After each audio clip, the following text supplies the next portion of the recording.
Good afternoon and welcome to Comedy Club. Thank you for joining us. This week, we're going to be providing you with some tips that will hopefully help you along in your journey to becoming the funniest person in your workplace, or even in your household for that matter. And for some of you, perhaps the possibility of one day performing in front of a live audience. Let's get started. Let's start with an important rule here is that we want to avoid falling in the trap of thinking that any topic is funnier than any other. Because at that point, you're going to be setting limitations on what you can talk about with your audience. The ability to talk about any topic is generally going to help you out in your career. Do what you think is funny. Do it, what really stands out in your mind is a good starting point. Certain topics can either be extremely boring or very funny depending on how you feel about them and how well you present them to your audience. Comedians who offer their own perspective on something and the audience reaction or relatability can depend on how well the comedian communicates their own opinions and feelings on the subject. Sometimes presenting a different viewpoint on the subject is what allows it to be funny in the first place. And having your own unique perspective on your own material is crucial. I flew here. How come the first class people they can just get on whenever they want? I've always hated that. First class people, board at your leisure. Take your time, first class people. Coach people, no wait, sit, scuzz. Wait, little piggies.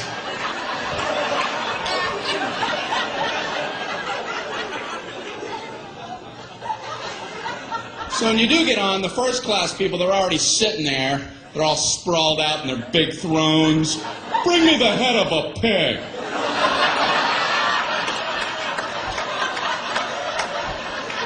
And a goblet of something cool and refreshing. Anyone have a fiddle? Make someone from Coach fiddle for me. Amuse me. They have fiddles in the overhead racks up there. You're not allowed to even use their bathrooms. The bathrooms up front are for our first class passengers. The coach bathrooms are located at Newark Airport. Concourse C. Concourse C, ladies and gentlemen. So when you do board, the first class people, they're sitting there. A lot of them are working as you're boarding. They have computers out and calculators. They're looking up at you like, hey, we're making money right now. Right now we're making money. Go, get in the back. Close that curtain. I don't want to see it. Even in my peripheral. Snap it shut. What's the matter with us? They got to cover us up with a tarp. Relatability is very important.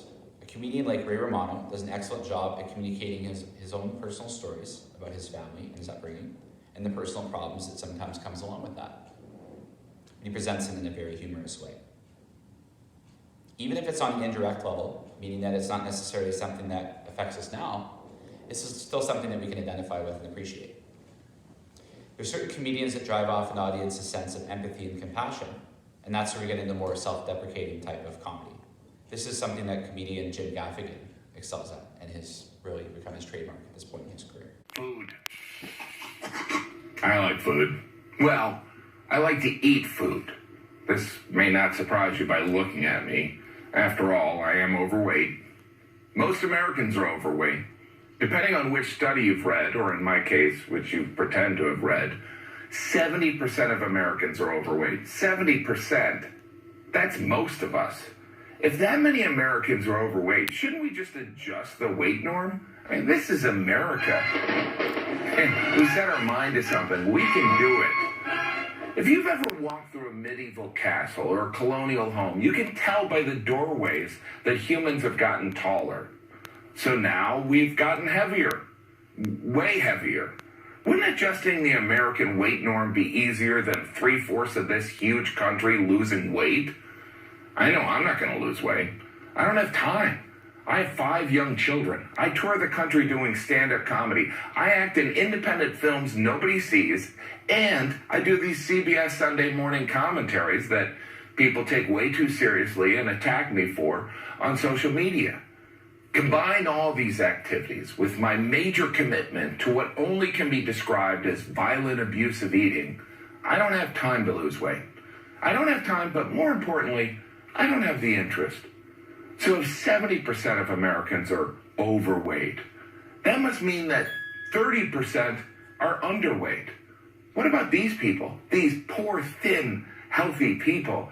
They need our help. 30%? Ugh, that's like an epidemic. We should help them by shaming them. I don't care if they can't help it. It's disgusting. Anyway, I gotta go to brunch.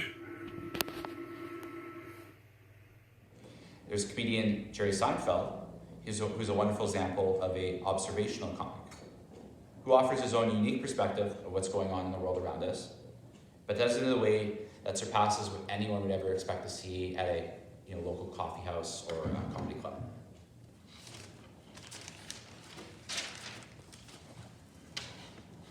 Jerry is someone who knows his audience at this point in his career. He's also very knowledgeable, but still relatable. And he's still someone that you bump into at the grocery store and you would stop and say hello. He's still very, very real, very relatable. I think he knows what it took to get to where he is. And he has a new show on Netflix called Comedians in Cars Getting Coffee. And they sit down for a 10 or 15-minute conversation over the course of the show. And you just get to know these comics as people. And it's just like relatable conversations and topics of a discussion, which is something that really I've learned to appreciate, and I hope you do too. Jerry is someone who's mastered his craft and is someone that is quite far along in their journey as a stand-up comic. Jerry, at this point in his career, has learned what works and what doesn't. And he's been able to string out quite a successful and lengthy career, due large to the fact that so much of what he shares with his audience, it still resonates with them. And his material speaks to such a large demographic, which speaks to his ability to still be relatable even after all the fame and success that he's enjoyed throughout his stand-up career, throughout more recently with his Comedians in Cars show on Netflix, and as well as his long-running stint on his show Seinfeld. He's great at presenting real-life situations and problems, but still making them humorous at the same time. I mean, it was a show about nothing, right? And they made a lot of money talking about nothing. So he's probably a great person to look up to and model after. I never had dates, of course, when I was a teenager. It didn't happen when I was a teenager. I used to go out with my dog. That's true. You ever do that on Saturday, Sunday afternoon? You've got nothing to do. He's generally free. And he's always free, just waiting for you. You take him on a doggy date, which is a doggy ultimate, to go to the park with you or go to the beach. He gets so excited because dogs want to be people, and they sit there sometimes just watching you. You ever see that look on his face? He looks like he's thinking to himself, I could do that. And he gets his chance when it's you and him in the car. He sits in the front seat and he thinks, maybe no one will know I'm a dog. Because doesn't he seem to think, because he imitates you, he looks out the front, he's watching. What is he looking at? He's a dog. Why do they look down the road?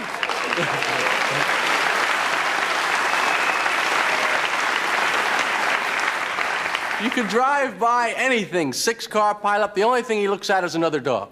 It's the only thing, hey, look at that. Can't talk to you now, I'm with people, sorry. You'll never bark at him. He tries to hang on his body. He tries to accommodate his doggy body with the car seat, He can't do that too good. Whichever way you turn, he's not ready. Did you ever notice that? Whichever way you go, he's, hey, ho, hey. Would you take it easy over there? I can't get a grip. I've got no thumbs. Check it out, pal. And then, the killer, you get hungry, you stop in someplace, get a hamburger. Sit down in the car, eat the hamburger. To you, this is nothing. This blows his mind. Instant food whenever you want it, this is his life's goal. Yeah, he has that look on his face. He looks over at you. How did you get that? That's pretty good. You think I could get one of those in there? They can't get one. They can't get anything. They have no money.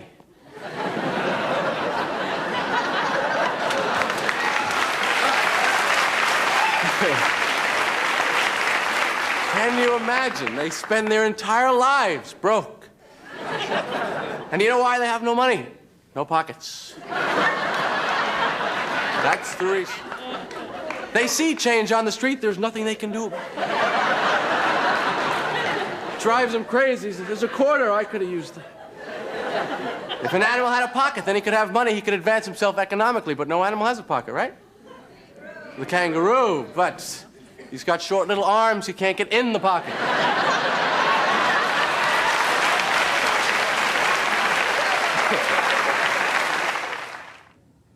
And lastly, there's comedian Jon Stewart, who is amazing at presenting political humor, which is something that a lot of us find rather serious. But he puts quite a hilarious spin on it and perspective that entices us to watch his material. And just like the other comedians that I mentioned, Ray Romano, Jim Gaffigan, and Jerry Seinfeld, you want to watch their material. You want to watch them talk about a particular, discuss a particular topic or commentary.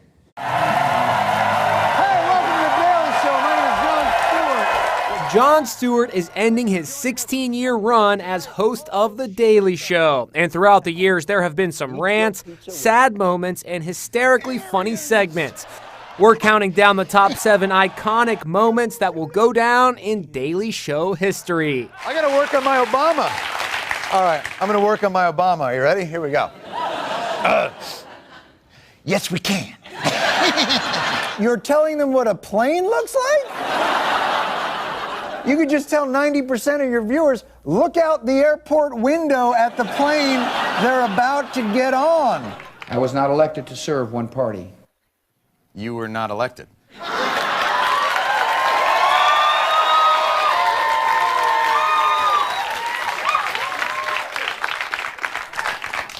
I hit a nerve. And as I look around at all the truly random things that I scribbled, I'm sorry, I promised myself that I would cry. We got to do whatever we can to keep Americans safe. 9 people shot in a church. What about that? Hey, what are you going to do? Crazy is as crazy is, right? That's the part that I cannot, for the life of me, wrap my head around. Donald Trump, why don't you just take that fork and stick it right in New York's eye? You can put your name on everything. You can build your glass and gold painted buildings to the sky, blocking out the Central Park sun. It's fine. It's fine. But you invite an important visitor to our house, to our town, and eat your pizza with a fork right in front of us. Any fool can blow something up. Any fool can destroy. But to see these guys, these firefighters, these policemen, and people from all over the country, literally with buckets, rebuilding, that's extraordinary. And that's why we've already won.